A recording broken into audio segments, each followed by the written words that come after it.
OK, bonjour tout le monde. Donc, on va continuer la matière où on était rendu. Juste faire un petit retour sur ce qu'on a vu le dernier cours. Donc, ce que je vais faire, c'est que là, je vais remplir vraiment rapidement la page ou les pages qu'on avait remplies ensemble. Ceux qui étaient absents, vous allez pouvoir me mettre sur pause puis prendre au fur et à mesure ce que je vais avoir écrit. Puis après ça, continuer. Puis ceux qui étaient là en classe, ben vous, ça va se faire en un clin d'œil. Là. Vous allez pouvoir tout de suite continuer à écouter la vidéo, puis passer à la deuxième partie. Donc, je fais un rappel sur la partie qu'on avait vue ensemble sur l'introduction finalement sur les transformations de la matière. Donc, il y avait trois types de transformations, la transformation physique, la transformation chimique et la transformation nucléaire.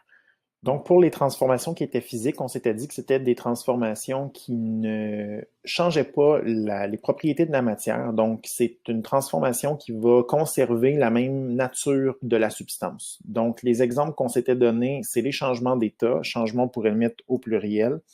Donc, changement d'état, par exemple, la sublimation. La sublimation, c'est quand je passe de l'état solide à l'état gazeux, mais ça pourrait être la vaporisation quand je passe de l'état liquide à l'état gazeux. Et il y en a 6, hein, comme ça, des changements d'état. Je ne les nommerai pas tous, mais un changement d'état, je veux dire, si l'eau passe de l'état liquide à l'état gazeux, mais elle reste de l'eau, peu importe l'état dans lequel elle est. Donc, ça, c'est un changement qui est physique. La dissolution, donc, c'est une substance qu'on va dire solide qu'on va mettre dans un solvant, donc un soluté dans un solvant, par exemple le sel dans l'eau. Je veux dire, le sel reste du sel, même s'il est dans l'eau puis on ne le voit plus. On prend une gorgée d'eau salée, ben ça va goûter le sel encore. Donc, c'est une transformation qui est physique. Ça ne change pas les propriétés de la matière. D'autres exemples qu'on s'était donnés par rapport aux transformations physiques, changement de forme, si je déchire un papier ou si je prends une feuille de papier puis je fais une boule avec, à ce moment-là, c'est un changement de forme, mais ça reste du papier quand même. Donc, c'est des transformations physiques. Donc, un petit résumé maintenant des transformations chimiques. Donc, au contraire, si on compare physique à chimique, mais quand on a des transformations chimiques, on a des nouvelles propriétés. La matière n'est plus la même, n'est plus ce qu'elle était dans sa version finale. C'est une réorganisation des atomes pour former des nouvelles molécules. Donc, c'est pour ça ici qu'on dit que les liens entre les atomes, les liaisons entre les atomes et les molécules ont été changés, ont été modifiés. Deux exemples de réactions chimiques, puis on va en voir plusieurs autres, mais deux exemples. Premièrement, la combustion. Il y a plusieurs sortes de combustion. La respiration cellulaire, vous avez parlé de ça en secondaire 3. On s'était donné cet exemple-là. Si j'ai un barbecue qui brûle du propane, mais à ce moment-là, c'est une combustion. Si je fais un feu de foyer, un feu de camp, donc le bois ou le papier, n'importe quoi qui va brûler, donc c'est une combustion. Et la photosynthèse, c'est un autre exemple de réaction chimique. Puis on avait dit que c'était les plantes, je peux mettre ça au pluriel parce qu'il y a plusieurs plantes qui font ça aussi, qui font la photosynthèse, mais c'est une transformation chimique. Donc, des nouvelles substances vont être produites à partir de celles qu'on avait au départ. Et il y avait cinq indices de transformation chimique. Ça ici, là, il faut s'en rappeler. Hein? C'est des choses à se rappeler. Oui, c'est du par cœur, mais dégagement d'un gaz, absorption, dégagement de chaleur, dégagement de lumière, changement de couleur ou formation d'un précipité, c'est des choses que vous avez vues en secondaire 3. Et il faut se rappeler de ça en secondaire 4. Transformation nucléaire, on avait parlé de ça vraiment rapidement. Donc, transformation nucléaire, c'est des choses qui se passent dans le noyau. Donc, réaction chimique, quand on va parler de chimie, de réaction chimique, ça va être les électrons alentour du noyau qui vont réagir. C'est pour ça qu'il y a la formation d'ions. Les ions vont expliquer pourquoi est-ce qu'il y a des substances qui font des réactions chimiques avec d'autres substances.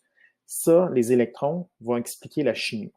Le noyau, ce qu'il y a dans le noyau, ça va expliquer les transformations nucléaires. Puis on avait nommé deux exemples de transformations nucléaires, la fission puis la fusion. Donc fission, je pars de quelque chose de plus grand, puis je vais avoir quelque chose de plus petit après. Donc c'est le noyau qui va se séparer en plus petit. Je vais séparer, diviser, ça c'est de la fission. Fusion, au contraire, je pars de deux petits noyaux qui vont se fusionner, donc former un noyau plus complexe à partir de quelque chose de plus petit. Donc ça, c'était les transformations nucléaires, puis on résume ça vraiment rapidement. C'est pas ce qui va être le plus questionné cette année.